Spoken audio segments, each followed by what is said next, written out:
आप में से बहुत सारे लोग होंगे जिन्होंने मूंगे से जड़ी हुई अंगूठियां पहन रखी होंगी। तो क्या आपने कभी गौर फरमा के सोचा है कि आखिर ये मूंगा जैसे सुंदर रत्न आते कहां से हैं और बनते कैसे हैं? दरअसल मूंगा जैसे रत्न समुद्र में कोरल रीफ्स यानी प्रवाल भित्ति या कोरल की चट्टानों में पाए जाते हैं। तो आखिर क्या है यह कोरल रीफ या प्रवाल भित्ति और क्यों यह पर्यावरण की दृष्टि से अत्यंत ही महत्वपूर्ण माने जाते हैं? आइए इसी चर्चा को आगे बढ़ाते हैं ध्येय की ओर से पर्यावरण आजकल की हमारी इस नई सीरीज के इस एपिसोड में। प्रवाल भित्ति दरअसल समुद्र में स्थित कंकाल रूपी वृहद संरचनाएं हैं जो कि प्रवाल जीवों या पॉलिप्स द्वारा छोड़े गए कैल्शियम कार्बोनेट से बनती हैं। प्रवाल जीवों द्वारा बनाई गई इन कठोर संरचनाओं का उद्देश्य प्रवाल जीवों के नाजुक शरीर को सुरक्षा प्रदान करना होता है। इन संरचनाओं को बनने में कई सदियां लग जाती हैं। तो आखिर किन रूपों में पाई जाती हैं ये प्रवाल भित्तियां? प्रवाल भित्ति दरअसल मुख्य रूप से 3 प्रकार की होती है। तटीय या झालरदार यानी फ्रिंजिंग रीफ।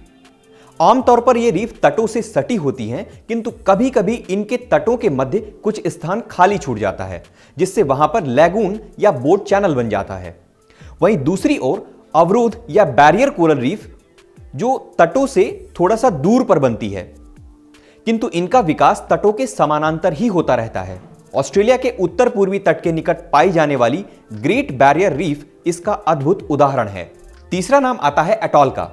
इस प्रकार की कोरल रीफ किसी लैगून के चारों ओर प्रवाल भित्ति से निर्मित पट्टी की तरह होती है। यह देखने में वलयाकार या घोड़े की नाल की तरह लगती है। अगर प्रवाल भित्तियों के महत्व पर नजर डालें तो जैव विविधता का भंडार गृह होने के कारण इनका पर्यावरण व पारिस्थितिकी तंत्र में अहम योगदान है। अपनी इसी जैव विविधता के कारण ही इन्हें rain forest of tropical seas भी कहा जाता है। यूनाइटेड नेशन एनवायरनमेंट प्रोग्राम यानी यूएनईपी के अनुसार विश्व के पूरे समुद्रों का केवल 0.2% हिस्सा होने के बावजूद कोरल लगभग 1/4 समुद्री जीवों को सहारा देते हैं। इसके अलावा कोरल रीफ एक महत्वपूर्ण मछली पकड़ने के स्थल भी होते हैं। तटीय इलाकों में उपस्थित होने के कारण ये कोरल रीफ तटों पर सुनामी तथा तूफानी लहरों से बचाने का कार्य भी करते हैं। तो आइए जानते हैं ऐसी कौन सी परिस्थितियां हैं जहां कोरल रीफ पाए जाते हैं। कोरल रीफ ठंडी जगह पर नहीं पनप पाते, इसीलिए वे 20 डिग्री से 24 डिग्री सेल्सियस वाले गर्म जल के क्षेत्रों में ही पाए जाते हैं। यही कारण है कि ये 30 डिग्री उत्तर से लेकर 30 डिग्री दक्षिण लैटिट्यूड के बीच स्थित ट्रॉपिकल सीज में ये कोरल विकसित होते हैं। इसके अलावा ये कोरल रीफ ना तो बहुत ज्यादा लवणता झेल सकते हैं और ना ही बहुत कम, और इसी वजह से अत्यधिक खारा पानी तथा स्वच्छ जल दोनों ही इनके अस्तित्व के लिए खतरा है। कोरल के विकास के लिए जल सेडिमेंट फ्री यानी तलछटों से रहित होना चाहिए, लेकिन जब इन्हीं परिस्थितियों में कोई बदलाव आ जाता है तो कोरल का अस्तित्व खतरे में पड़ जाता है।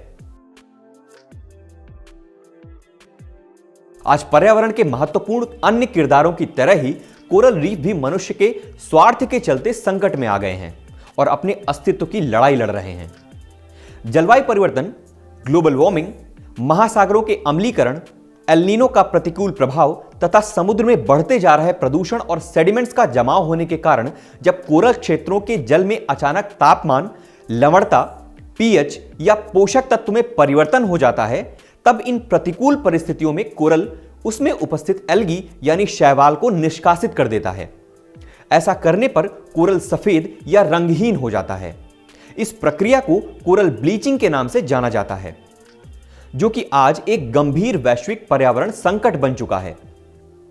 अगर कोरल में रहने वाले इस शैवाल, जिसका नाम ज़ूज़ेंथेलाई है, की बात की जाए तो यह शैवाल ही पारदर्शी कोरल को रंग प्रदान करने का कार्य करता है, जिससे कोरल हमें रंग बिरंगे दिखाई देते हैं।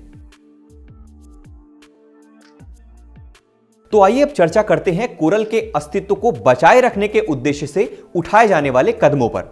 मरीन इकोसिस्टम के संरक्षण के उद्देश्य से दक्षिण पूर्वी एशिया के 6 देशों द्वारा कोरल ट्रायंगल इनिशिएटिव की शुरुआत की गई, जिसके उद्देश्यों में कोरल का संरक्षण भी शामिल है। कोरल का हब कहे जाने वाले ये 6 देश हैं Indonesia, Philippines, Malaysia, Papua New Guinea, Solomon द्वीप और तिमोर लेस्ते। इस कोरल ट्रायंगल में पूरे विश्व के लगभग 76% कोरल पाए जाते हैं। महासागरों के साथ साथ कोरल के संरक्षण के प्रति जागरूकता फैलाने के उद्देश्य से हर साल 9 जून को विश्व कोरल ट्रायंगल डे यानी कोरल त्रिभुज दिवस मनाया जाता है। इसके अलावा यूनाइटेड नेशन जैसे अन्य कई संगठनों तथा अमेरिका जैसे कई अन्य देशों के सहयोग से इंटरनेशनल कोरल रीफ इनिशिएटिव चलाया जा रहा है, जिसका उद्देश्य कोरल तथा कोरल से संबंधित पारिस्थितिकी तंत्र के संरक्षण के प्रति जागरूकता फैलाना है। इस पहल के तहत ही global coral reef monitoring network की स्थापना की गई, जिसका कार्य कोरल की परिस्थितियों पर निगरानी करना है। इसके अलावा कंजर्वेशन ऑफ बायोडायवर्सिटी यानी सीबीडी द्वारा अपनाए गए आईची टारगेट्स के तहत टारगेट 10 के अनुसार जलवायु परिवर्तन तथा महासागरों के अम्लीकरण के कारण कोरल व अन्य मरीन पारिस्थितिकी तंत्र पर उत्पन्न हुई तनावपूर्ण स्थितियों को कम करने का लक्ष्य रखा गया है।